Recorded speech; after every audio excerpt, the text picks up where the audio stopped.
Ayan. Ayan o, kaya malapot yung sauce dahil gawa ng cornstarch. Ayan, kuha tayo ng hipon. Kuha tayo ng gulay. Tapos kakain tayo ng yum-yum. Mm.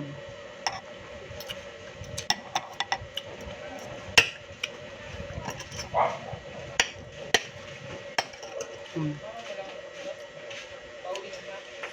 Mm. Mm. Mm. Mm. Mm.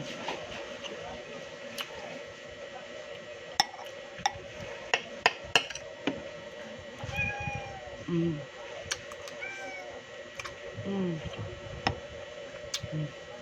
Ang paborito kong nakagulay na design pa yan.